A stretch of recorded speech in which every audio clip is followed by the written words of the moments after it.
BBOR, Black Box Online Radio, coming to you from West Virginia. Well, I hope everybody's enjoying the warm winter weather that we've been having.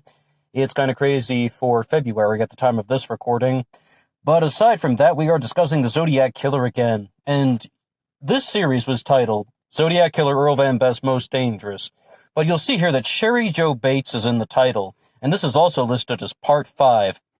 I wanted to be very specific about this because if you're somebody who hasn't heard the initial 4 segments, this is a very good time to jump into the series because the first 4 things that we covered were really what Gary Stewart was writing in his book, The Most Dangerous Animal of All, which we're exploring now. But they were more about Earl Van Best as a person, the biography of Earl Van Best prior to any possible Zodiac activity. Whereas now, we're finally to 1966. And Gary Stewart explores the murder of Cheri Jo Bates, and he proposes that his biological father, Earl Van Best, murdered Cheri Jo Bates on October 30th of 66. Now, you might be wondering what I was wondering. How? Why? Like, what on earth happened? And I was most curious, picking up this book here, The Most Dangerous Animal of All, how was Gary Stewart going to be connecting Earl Van Best to the crime scene? How on earth is he going to connect these murders together? Whether it's Lake Herman Road, Blue Rock Springs, Lake Berryessa, Presidio Heights, how is he going to tie all this in to Earl Van Best? Well, we mentioned in some of the previous segments that Earl Van Best's profession was he would go to Mexico and search through antique bookshops and just the antiquities, really. That's what it's referred to in this book. Dealing in antiquities, Gary Stewart calls it. That was his occupation. His wife did not like it, and he's now remarried at this time. He married an Austrian woman, and replacing Judith Chandler, the mother of Gary Stewart. But the big thing is, though, by this point, he is driving regularly from San Francisco down to Mexico. And where's he going? He's driving through Riverside. Now, I think that Gary Stewart can give us a better introduction to Earl Van Best murdering Cheri Jo Bates, so I'm just going to read his own words here. This is from Gary Stewart's book, The Most Dangerous Animal of All. He stopped and stared, his heart pounding. The girl looked just like Judy. She had the same wide eyes, same arched eyebrows, same beautiful cheekbones. Her hair flipped up on the ends. Her eyes followed her intently. His eyes followed her intently, as she walked into the library. Then it must have started. The rage building inside him. All the rejection he had experienced throughout his life from his mother, from Judy, washed over him. He put his books back in his car and looked around to make sure no one was watching before walking toward the Volkswagen. He opened the hood and pulled on the distributor coil and condenser until he had worked to achieve its disability. Okay, so one of the things we have here already, but I mean, there's a little bit more. But I would like to just say that one of the reasons why Earl Van Best is at the RCC library near where Cheri Jo Bates was murdered is that he was thinking that the RCC, a college library, could be a new customer, someone that would want to buy his ancient books. I mean, he's buying pre-colonial things from Mexico, and he thought maybe they would want to purchase it for their archives. So, Gary Stewart says, while Earl Van Best is waiting, let's keep going. Van sat down at a desk, keeping a close eye on his prey. He opened the top of the foldable desk and began etching a warning on the underside. And this would go on to become the desktop poem that is very famous in the murder of Cheri Jo Bates. And we can read it off one more time. Sick of living, unwilling to die, cut, clean, if red, clean, blood spurting, dripping, spilling all over her new dress. Oh well, it was red anyway, life draining into an uncertain death. She won't die. This time, someone'll find her. Just wait. Till next time. R.H. Okay, so we were talking about that one recently, just reading it again for this upload. I don't know about you guys, but this is something that I just feel so forced, inserted. When I was reading this, just, on my own time, I was like, what is the connection? I mean, I know what Gary Stewart's trying to say, but where did this come from? When did Earl Van Best ever do anything like this in the previous segments? If you're reading the book or if you've heard our previous segments here on the channel, going over to somebody's car, tampering with the distributor coil, when did he do that type of stuff? Where is this coming from? As well as like, oh, yeah, suddenly this wave of murderous intent has come over me, so I'm gonna sit down and I'm gonna carve a poem into a wooden desk and I'm gonna sign it RH. Now it's like, not to say that it's 100% impossible, but to be very clear, on October 30th of 1966, Gary Stewart does not even have 100% certainty that Earl Van Best was in Riverside. He assumes this, and he says this very clearly in the book. This is what he believed would have happened. But the motivation that he provides for Earl Van Best murdering Cheri Jo Bates is that she bore a resemblance to Judith Chandler, the mother of Gary Stewart. And what happened in that story was at the end of part 1, and now we're in part 2 onto some more things associated with the Zodiac killer, is that Earl Van Best is sentenced to 3 years in prison. He serves just over 2 before he is paroled. After getting out of prison, he attempts to contact Judith Chandler, but she simply says that she wants nothing to do with him. Even though he's in San Francisco, she's in San Francisco, he wants nothing to do with her. She wants nothing to do with him, so that's the end. And that's the motivation that Gary Stewart provides. Seeing this girl that resembled Judith made Earl Van Best feel this murderous rage. If I can't have her, no one will. I mean, we were just talking about the desktop poem that they have here at the RCC that was found by a custodian in December of 1966, more than a month after the murder of Cheri Jo Bates. And I think, I forget the exact line where I read that, but someone was proposing that this is not a murder note at all. This is not confessing to the murder of Cheri Jo Bates at all. This is a poem written by a girl who is contemplating suicide. I mean, she won't die this time. Someone will find her. Just wait till next time. They're saying that this is something that was written by a girl contemplating suicide. I don't know 100%. We don't really know who wrote the desktop poem. I would like to just sort of ask that as a challenge question. Do you think that that desktop poem was written by the murderer of Cheri Jo Bates, or do you think it's written by someone who was contemplating suicide? As for the letters R.H. at the end of the poem, obviously Earl Van Best's initials would not be R.H. in the slightest.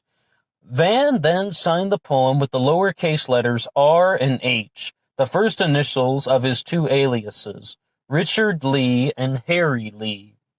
So apparently he's using the names Richard Lee and Harry Lee while he's moving around, the entire country. Because in the earlier segments of the book, we were talking about how the ice cream bride, the Sunday bride, the ice cream romance, rather, where Earl Van Best Jr. and Judith Chandler just go on the run. They become somewhat of a nationwide scandal, and Paul Avery gave them some nicknames like the ice cream romance. Other newspapers start calling them the Sunday bride. Ice cream romance turns bittersweet. It became somewhat of a sensationalized story in the early 1960s. So, the other thing to say about that here is just that I don't recall Gary Stewart saying anything about Richard Lee and Harry Lee. Maybe he did that, and I've simply forgotten, or I overlooked that one line in the book, but I don't recall him mentioning this at all prior, that Earl Van Best was using these 2 aliases. Not saying anything more than that, but that would be kind of bizarre that he would choose to sign R.H. Why wouldn't he write, like, R.L. or H.L. if he is using one of his aliases? Anyway, I found that this was so forced. It's like, the first part of this book, and you can hear it in the first 4 segments on this channel, is very well researched. It is very well written. It is very well composed. It is very thoughtful. And it's a very well put together story. And it was still a well put together story about who this guy Earl Van Best Jr. was. Even though he's a bad person, it's like we're still learning about him. Once they got to the murder of Cheri Jo Bates, it's just like, it's so inserted. It's so forced. Oh yeah, a wave of murderous intent that he didn't have before must have come over him. The things that Gary Stewart talks about are abusing his wives. I mean, like, I believe Edith was his second wife, and she was the woman from Graz, Austria, we mentioned, of course, Judith Chandler, and then his first wife was Annette Player. So he abused all of them physically and emotionally. He took a strong disliking to children. He has a second child with his third wife, but once the baby starts crying, he gets out of the house. However, his wife still seems to tolerate him. He abandoned Gary Stewart just so someone else would find him and adopt him, put Judith Chandler through countless parts of emotional turmoil. Earl Van Best Jr. was a bad person. But how do you get to this here? Stabbing her 42 times with a 3-inch blade, as Gary Stewart writes in this book?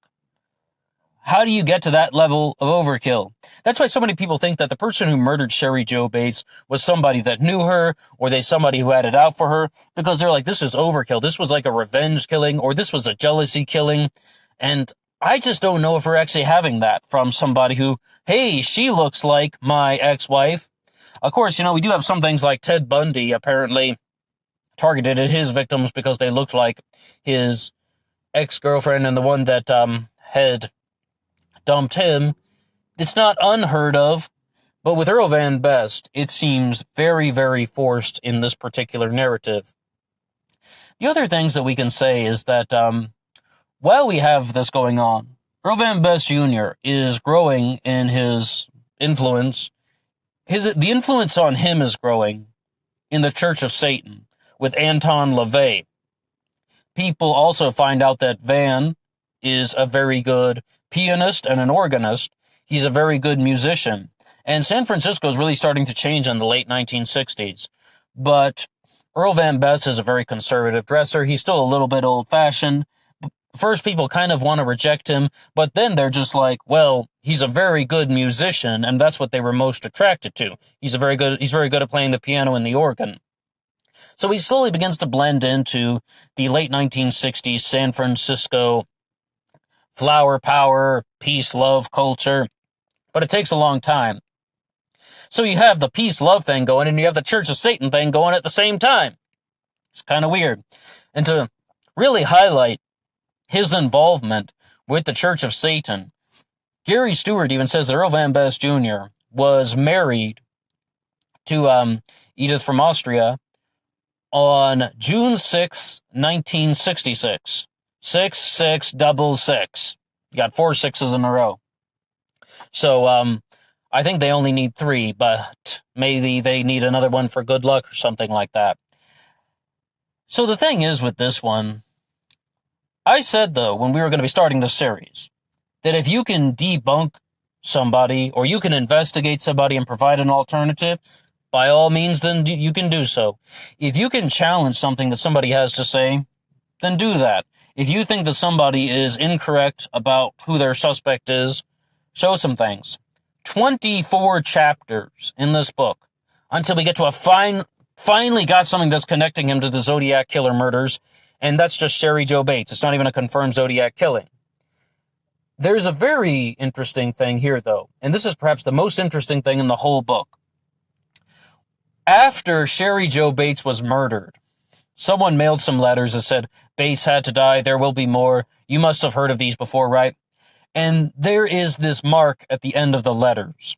Some people think that it's a Z. Some people think that it's the number 32. Some people think it's a Z with a little squiggle, or the number 2 with a little squiggle on it. What Gary Stewart says that is it's actually an E and a V for Earl Van. And they're kind of just inverted and slanted, and 2 letters are put together in a slanted way, and that creates Earl Van EV. But once again, he signed RH in the library, according to Stewart. Why was he using EV on the letters? I don't know. He has many aliases. And also, we've talked about some other theories about the Zodiac killer, that he could have been changing his identity frequently as a way to not get caught. Lots of people say that. So just to be fair. But the thing is, though, with this, you see that that's really interesting. I mean, I can kind of even look at it, and I can kind of see what he's talking about. It. You look at the symbol, and it almost does look like an E and a V put together. But then he puts this E and V together and then thinks that it looks like the letter Z. This would become the foundation of the Zodiac. Why the name Zodiac? Well, he put the letters E and V together when he mailed out these Bates letters, and it seemed to look like the letter Z. That gave him the idea for the name Zodiac. And Z rings were very popular at the time. Zodiac watches, also very popular. So maybe there's something there.